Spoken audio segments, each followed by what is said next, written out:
Today, we journey back to the misty fields of 1896 Kentucky, where a young woman's body was found beneath an orchard fence, her shoes still neatly buttoned but her head missing. No ID, no face, no name, just silence and blood in the frozen mud. Some called it the most ghastly crime of the century. Others whispered it was something darker, ritual, revenge, or both. But the truth, it was buried with a part of her that was never found. So settle in as we uncover the chilling, unsolved story of Pearl Bryan. The body was found near Fort Thomas, Kentucky, in the early morning fog of February 1st, 1896. At first glance, it looked like the leftovers of a drunk fight. Someone too intoxicated to make it home. But no, the coroner would later note, this wasn't someone who stumbled into death. This was deliberate. Her body had been mutilated, her wrists bruised, her shoes still buttoned neatly on her feet, but her head gone, cleanly severed. No ID, no face, no head, just a young woman in a neat ankle-length dress, laid out in a pool of mud and blood behind the orchard fence. The newspapers called it the ghastliest crime of the century. They weren't exaggerating. The head was never found. It was said that dogs howled in the direction of the Ohio River that night, that railroad men whispered about the smell before anyone ever saw the corpse, that someone swore they heard a girl screaming, but dismissed it because what could they do? The 1890s weren't built for intervention. And the worst part? When she was finally identified, she wasn't even from Kentucky. She came from Indiana, and she was 5 months pregnant. Pearl Bryan had traveled nearly 100 miles to meet someone. She didn't return. That was just the beginning. America in 1896 was straddling the edge of two worlds, one foot in the dusty, God-fearing Victorian era, the other dipping its toe into the modern age of electric lights and criminal forensics. But let's not pretend it was progressive. This was a time when women were expected to be quiet, moral, and useful. Men smoked opium in side parlors while demanding their wives churn butter. The newspapers could print the word murder 50 times in bold, but wouldn't dare say pregnant. In Greencastle, Indiana, a quiet, God-fearing town of just under 5,000, the sidewalks were lined with hitching posts, and everyone knew everyone else's secrets, or at least thought they did. Life moved slowly. Church bells rang more often than train whistles. And for families like the Bryans, reputation meant everything. Pearl was from a well-off farming family. Her father, Alexander Bryan, was respected enough that when Pearl went missing, people actually looked. That didn't happen for everyone. But Pearl wasn't just anybody. She was a Sunday school teacher, polite to a fault, the kind of girl neighbors imagined would end up married to a banker with 3 kids and a front porch swing. But all of that melted under the yellow haze of gaslight and horse manure when she went missing. And all of it burned when they realized her body had been found in Kentucky, decapitated, dumped, and left like discarded cargo from a bad dream. That stretch of land between Indiana and Kentucky, it wasn't a harmless journey. That was borderland, a muddy, rough corridor of train routes, brothels, saloons, and secrets. People moved through it when they wanted to disappear. It was in that liminal, lawless corridor between prayer and sin, Midwest and South, innocence and whatever comes after, that Pearl Bryan stepped onto a train, never knowing her name would soon be on the lips of every man, woman, and wide-eyed child in the country. But even that was a polite version. The real version? It gets worse. You need to understand Pearl Bryan before she became a headline. Before her body was paraded in newsprint like a cautionary tale wrapped in corset lace. Pearl was 22, not some frail, tragic teenager. Not a full-grown matriarch either. She was at that weird, dangerous age when you're old enough to feel independent but still young enough to think tragedy happens to other people. Her dark eyes, round face, and soft, unassuming smile made her the kind of girl who didn't alarm anyone. She didn't shout. She didn't push. She didn't even leave much behind. No dramatic letters, no bitter enemies, no trail of destruction. She was good, and that might have been her fatal flaw. Pearl had recently graduated from the Greencastle High School and was taking a crash course in millinery, hat making, basically, which was one of the few respectable careers for a woman at the time that didn't end in housewifery or despair. But something had shifted. In the last months of her life, she'd become withdrawn, secretive. She wrote fewer letters, visited fewer friends.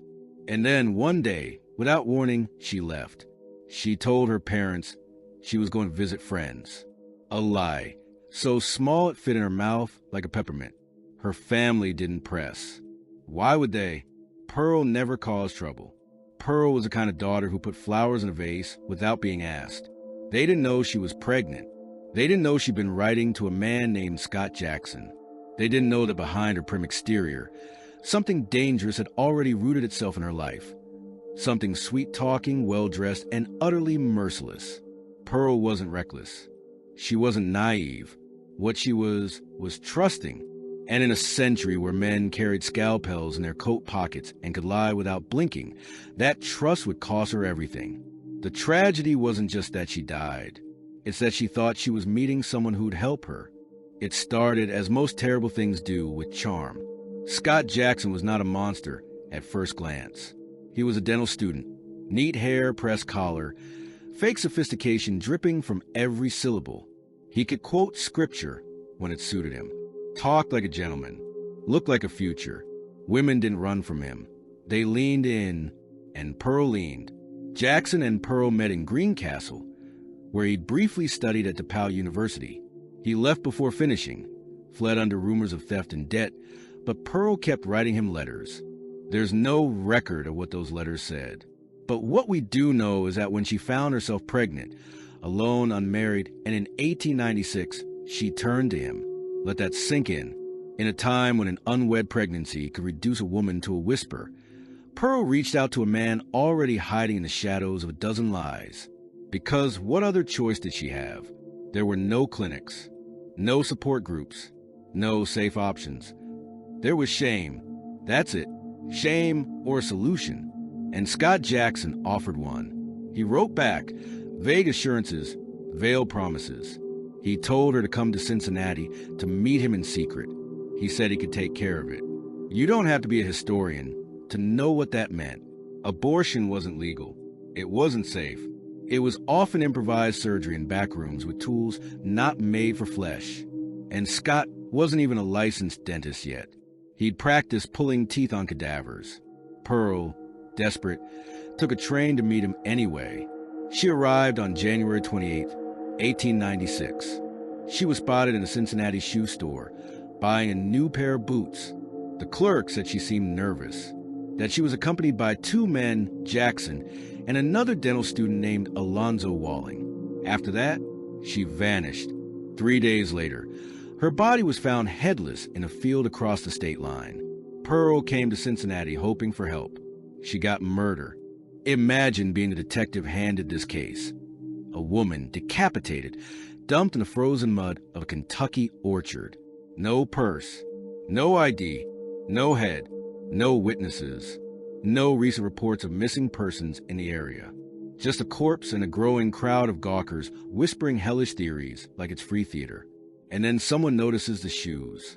Pearl's boots, those neat, newly buttoned leather shoes she bought in Cincinnati, were traced back to the store. The clerk remembered her. She'd come in with two men. He described them in detail. The way people do when they don't know a girl's about to become a cautionary tale. Police used that thread, that single stitch of memory, and pulled until the whole thing unraveled. Meanwhile, back in Indiana, Pearl's family was worried but not panicked until her cousin recognized a description in the newspaper. 5'3", brown eyes, pregnant, wearing a dress with velvet trim, and those new shoes. He traveled to Kentucky to see the body. They couldn't show him her face. There wasn't one. He identified her by her feet. Let me say that again. He knew her by her feet. The psychological weight of that is unbearable. You grow up beside someone, share holidays, hear them laugh, and then one day, you're staring at their body with no head and telling police, yes, those are the shoes she wore when she left. And yet, the evidence didn't move the way it should have. Jackson didn't flee. He and Walling stuck around Cincinnati as if nothing had happened. That's what made it worse, their casual calm. like Pearl was just a temporary inconvenience, a mistake that could be buried along with the truth, except it didn't stay buried. In the following days, police arrested both men. They cracked fast, not with guilt. No, that would require conscience. They cracked with selfishness. Each blamed the other. Jackson said Walling killed her. Walling said Jackson did. They both denied cutting off her head, but someone did, and they used surgical tools. Here's the kicker. They said they didn't know where the head went, like it had walked off by itself. Something was wrong here. Something off, like a puzzle with all the right pieces. But the image still didn't make sense. Pearl was dead. Her body was found. Her killers were in custody. And yet, the case only got darker from there. You'd think decapitation would be the climax of horror, that there'd be nowhere else for the evil to escalate. Wrong. The trial of Scott Jackson and Alonzo Walling turned into a theater of madness, a grotesque early American true crime circus. Half courtroom, half seance. Reporters descended like flies. They fought over sketches of Pearl's body. People sold postcards of the crime scene. Somewhere, someone tried to write a musical number about it. No, I'm not joking. Welcome to the Gilded Age, where murder was a commodity and dignity was optional. Let's talk about the state's case. Jackson and Walling lured Pearl to Cincinnati. That much was clear. Multiple witnesses placed her with them. She had clearly expected an abortion, not a perfect solution, but she hadn't packed for death. She brought toiletries. She made plans to return home. She didn't even leave a note. The prosecution alleged that Jackson attempted the abortion in a boarding house room and botched it. She started bleeding. She panicked. Maybe she begged him for help. And then, either to cover up the crime or simply because panic metastasized into murder, they killed her. But then came the detail that knocked the case off its axis. The decapitation happened after death. Post-mortem. Clean, surgical, like a textbook dissection. The kind of thing you don't do unless you're trying to hide something. Like, say, a failed abortion. Or maybe just her identity. Maybe both. Or maybe... And here's the part that crawls into your skull and sets up a nest. Maybe they were never trying to hide her. Maybe they were trying to keep something. Because the head was never found. And that fact twisted the trial into Gothic hysteria. The defense argued she died of unknown causes. The prosecution said murder. The public said, "Where's her head?" Some theorized they burned it in a furnace. Others said they threw it in the Ohio River. One reporter claimed it was buried in a mason jar behind a dental college. A psychic said she saw it in a dream, floating lidless, just eyes and teeth. But the worst theory, the one whispered behind hands in Cincinnati saloons, that they used it in an occult ritual, that these two well-dressed, stone-faced dental students were dabbling in dark magic, that Pearl Bryan's head wasn't missing. It was sacrificed. No one could prove that, but no one could disprove it either. That's what made it stick. The courtroom became a boiling pot of Gothic paranoia. Witnesses cried. Reporters drank. Jackson just sat there, blinking like a reptile in a warm sunbeam, while the prosecutor screamed about scalpels and moral depravity. Walling kept twitching like he heard something no one else did. It took the jury less than an hour to convict Scott Jackson. Death by hanging. Walling got the same. Now here's where the story leaves the tracks entirely. The night before the execution, something shifted. Walling, previously mumbling blame like a broken phonograph, started to talk. Not a confession. Oh no, that would have made sense. What he gave was worse. He said Jackson had taken Pearl's head somewhere sacred, a place of power. Then he refused to say more. And Jackson? When asked to explain himself one last time before the gallows, he said, "I am not guilty of the crime for which I am now to die. I swear before God, I never touched her. And then, I swear this is true." He smirked. A smirk. Before the rope. What kind of man smiles after butchering a girl? On March 20th, 1897, both men were hanged, side by side, one last grotesque duet. But as the crowd watched, a rumor started to spread. Several in the audience swore that the sky darkened just before the drop. Birds went quiet. And as the trapdoor slammed open and the rope snapped tight, someone in the crowd screamed, The curse is real. Wait, curse? Yes, because in the final hours before his death, Alonzo Walling, eyes wild, allegedly whispered to prison chaplain that whoever laughed at Pearl's death, whoever tried to profit off her pain, would suffer. The girl was innocent. She haunts. That's what he said. You'll see her face again. You'll wish you hadn't. People said the noose marks didn't fade on their necks for days after, that the ropes smelled wrong, that Pearl's ghost followed the executioner home and stood at the foot of his bed for 3 nights. The body was buried. The killers were dead. But no one could sleep, because somewhere out there, maybe in a river, maybe in a field, maybe in the hands of something that doesn't care for flesh, Pearl's head was still missing, and her eyes were still open. Let's not pretend this is a clean story. Yes, the killers were caught. Yes, there was a trial, a conviction, an execution. Everything a justice system claims it's supposed to deliver. 2 men hanged for a girl's brutal death. Done. Case closed. Society claps its bloodstained hands and moves on. Except it doesn't, because Pearl's murder was solved on paper, but not in truth. There are still questions. Hideous, sharp-edged questions that keep turning in the dark. For one, what actually happened in that boarding house? Was it botched abortion or premeditated murder? The wound said one thing. The testimonies said another. The lies dripped like syrup. Even Jackson's handwriting looked guilty. And what about the 3rd man? Oh, right. Didn't hear about that? Several witnesses mentioned a 3rd person. Another man spotted with Pearl in the days before her death. Tall, quiet, maybe a doctor, or a priest, or a phantom, depending on which newspaper you believed. The police never found him. They barely looked. It's almost as if everyone wanted the case to be wrapped before the body got cold.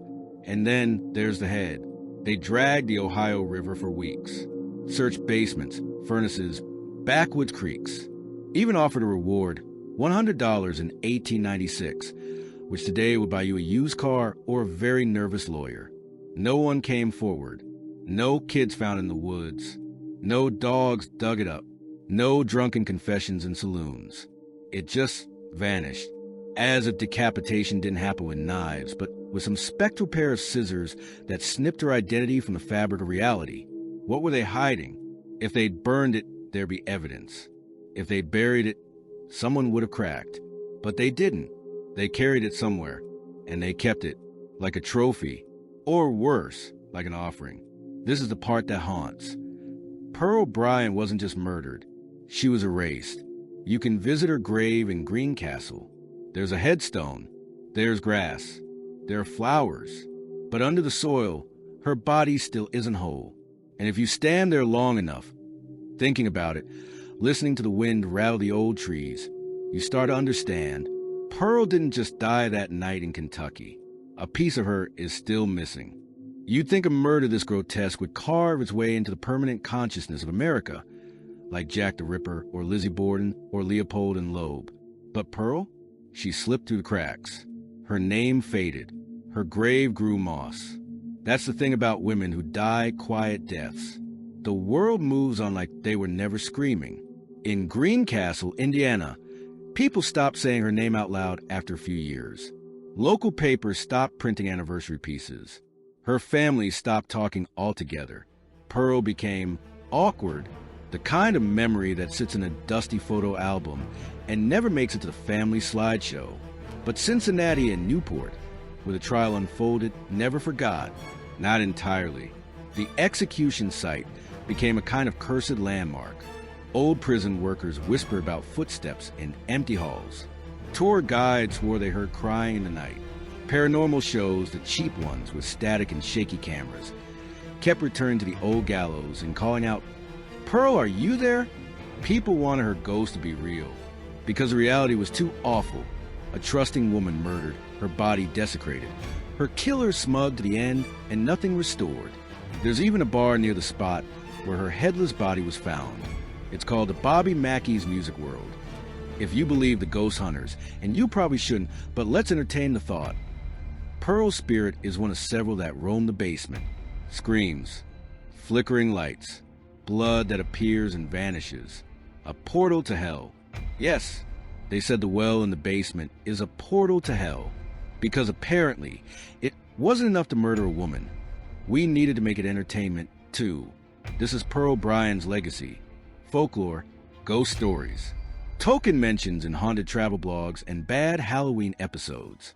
Her actual legacy, the trauma, the fear, the broken trust between women and the world that promises them safety, that part gets buried because it's harder to sell a story when it ends in silence and rot and legal loopholes. But maybe, just maybe, there's a different kind of echo. Maybe every time someone listens to their gut about a man who smiles too easily, every time a woman walks away from someone who just wants to help, every time we don't let a headline fade into myth, that's Pearl Bryan, refusing to be forgotten. There's a particular violence in not being remembered. A second murder, softer, quieter, bureaucratic. Less blood, more dust. You don't get statues. You don't get protests. You don't even get justice. You just become a name in a ledger with the words "case closed" stamped in bureaucratic ink across your bones. Pearl Bryan died twice. Once when her blood spilled into the Kentucky dirt, and again when people stopped saying why. Because even now, we still don't know what they did with her head. Let that sit. Let it ache. Not because it's gruesome, though it is, but because it means we never saw her final expression. We don't know if she was afraid, or defiant, or numb. That last flicker of personhood, gone. Like someone stole the period off the end of her life sentence. And somehow, in that silence, the world kept turning. You hear it in the things people said after the case. She was foolish. She should have stayed home. She got what she deserved. Oh, don't pretend you haven't heard that chorus before. It's played at every woman's funeral whose choices didn't align with someone else's comfort. Pearl's crime, apparently, was trusting someone she knew, loving the wrong man, asking for help instead of disappearing quietly. She wasn't the first. She wasn't the last. But maybe she was the clearest. The truth of her death isn't found in ghost sightings or cursed wells or spectral nooses. It's found in the things we still let happen. The way women's bodies are picked apart in courtrooms and comment sections. The way the accused wear better suits than the dead. The way a missing head becomes a curiosity instead of a goddamn tragedy. Pearl Bryan was 22 years old, pregnant, alone, full of hope, then full of fear, then full of silence. And if you ever walk past her grave in Forest Hill Cemetery, don't expect grandeur. There's no monument, no etched faces, no angels weeping, just a name, a date, and dirt that still won't speak. But maybe if you're quiet, if you listen long enough, if you let the chill get under your skin, you'll hear her, not her scream, not her ghost, just the sound of everything she never got to say.